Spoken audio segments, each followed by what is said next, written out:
Something so little changed my life in such a big way. I went to the doctor for the problem, and he instantly sent me for a bunch of MRIs, and he instantly just put me on a ton of pain medicine and signed me up for surgery. I had the surgery, and shortly after the surgery, I just remember thinking that he gave me 60 Percocet. There's no way this is going to be enough. And because by the end of the week, I was gone through like half of them. And it was basically at that point, it was off to the races, because I knew then that how I felt whenever I took the medication was how I wanted to feel all of the time. I mean, I don't think I physically said, yeah, I'm addicted to this now. It wasn't until a long time later that I knew. I had everything and I lost so much.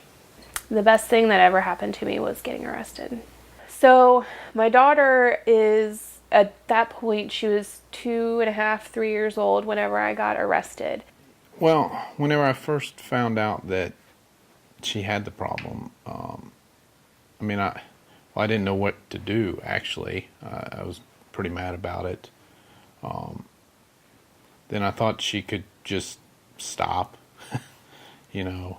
I figured it would be something like you could just quit. And so I was pretty frustrated that she couldn't, because I've never dealt with anything really like that. And I didn't really know how to deal with it. Really just hope it would go away, hope she would stop and think about our daughter or me or what she had to lose. But I didn't know that it wasn't that simple to just stop. I thought she could, but yeah, there was no just stopping.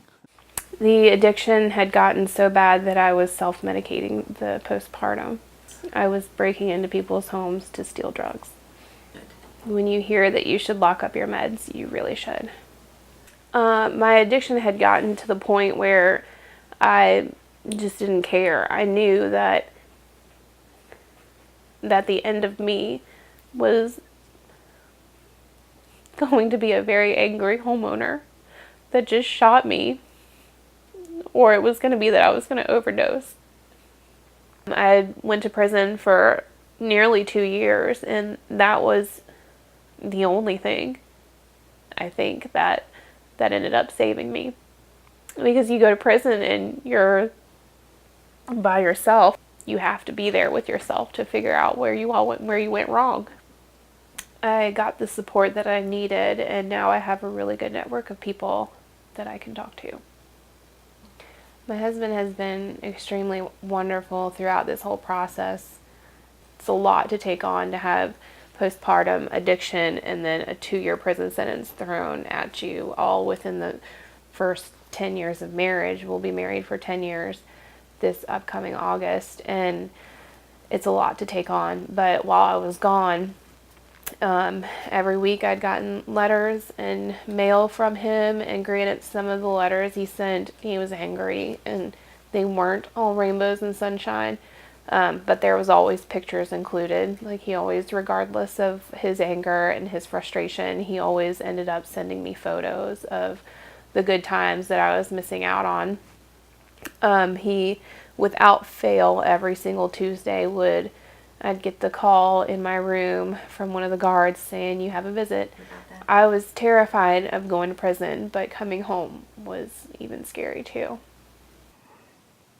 Yeah, I definitely, whenever I picked her up from prison, she looked alive. It was like her eyes were different, her demeanor was different.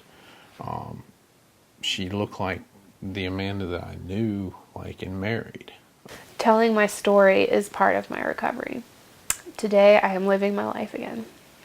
My daughter just turned 9 years old, and my son will be 2 in July. I don't want to miss one more minute. If you are struggling with addiction, know that there is always hope. Talk to your loved ones about the dangers of drug abuse. Visit rsaac.org.